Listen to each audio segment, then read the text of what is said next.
वही सुदामा जब अपने नगर को प्रवेश किया तो इधर भगवान कन्हैया को आवाज लगाने लगे। सुदामा धीरे धीरे सुदामा जी जब अपने नगर को प्रवेश किया तो परीक्षित महाराज की क्या दशा हो गई। गरीबी में कोई किसी का नहीं होता, चाहे भैया हो, चाहे पिता हो, चाहे पत्नी हो, लेकिन ऐसा नहीं, बहुत सी पत्नियां ऐसी होती है जो गरीबी में साथ देती है। आज वही सुदामा बिलक बिलक करके रोने लगे और सुदामा फूट फूट करके रोने लगे, यही कहने लगे, भैया अगर कोई ऐसा हो, भैया अगर ऐसा कोई हो तो मुझे भीख दे दो, ऐसा अगर कोई हो तो मुझे भीख दे दो।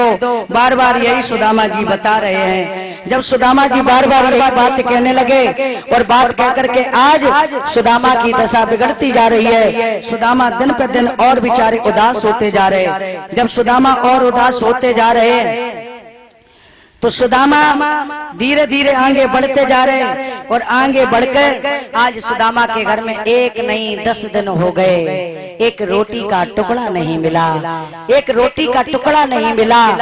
एक दिन की बात है, वही सुशीला के 4 पुत्र थे, कहने लगे, अरे मैया, अरे मैया मुझे एक रोटी का टुकड़ा हो तो भूख के मारे मेरी जान जा रही है। ऐसे माता पिता कौन हो सकते कि जिसकी संतान अगर भूख के मारे चिल्ला रही हो तो माँ अपने आगे से अपना थाली अपना भोजन दे सकती है, लेकिन अपना पेट नहीं भरती, बालकों का पेट भरती है। आज मैया सुशीला दौड़ करके गई, अपने पति से कहने लगी, अरे पति देव कहीं भीख मांग करके लाओ तो हो सकता बालकों का पेट भर जाएगा, बालकों का पेट भर जाएगा। इस तरीके से कहने लगी है बार बार।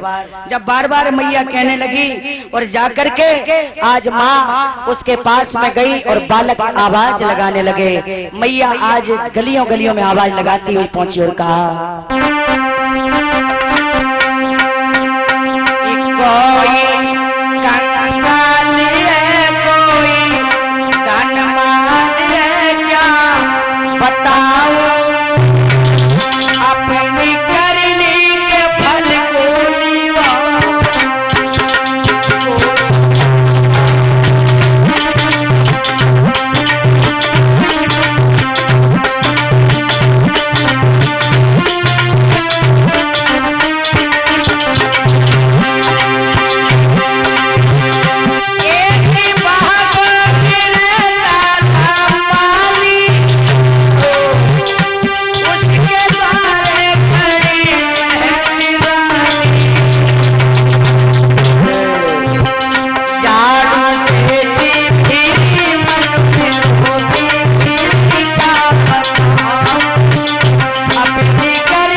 रानी झाड़ू देती फिरी मन में रोती फिरी, अगर ऐसे में कर्म न करते तो तुम्हारे द्वारे झाड़ू न लगाते। आज वही सुशीला ने कहा कि मैंने तो ऐसे कर्म किए कि जिसके कारण द्वारे द्वारे भीख मांग रही हो। क्या था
फंसी थी तो सुशीला ने वही याद किया और कहा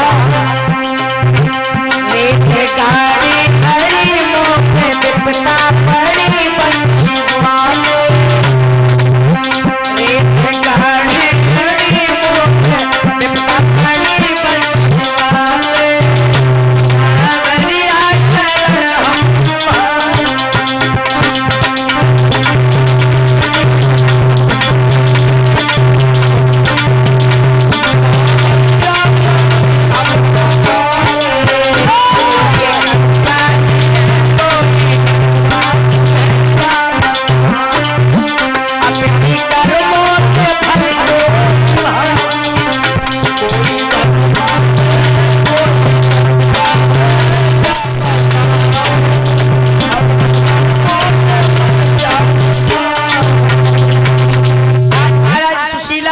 एक नहीं 10 घर मांगा लेकिन एक लोटा भर आटा मिला नहीं।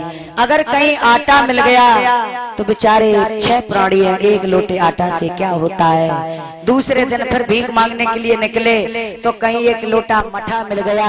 अगर मठा मिला तो उस मठा में मिलाने के लिए नमक नहीं मिला, और अगर कहीं नमक मिल गया तो उस नमक में मिलाने के लिए मठा नहीं मिला।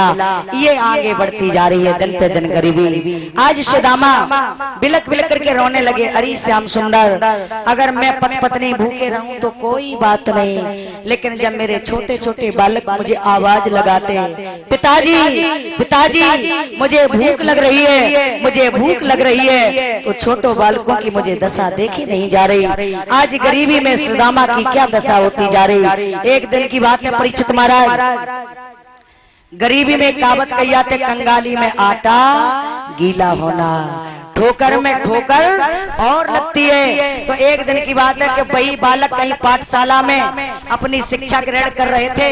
एक दिन उन बालकों से आचार्यों ने कहा, अरे बालकों, हर बालक अपने अपने घर से एक एक लोटा दूध लेकर के आएगा, यहाँ पर रसमई बनेगी, यहाँ पर तस्मई बनेगी।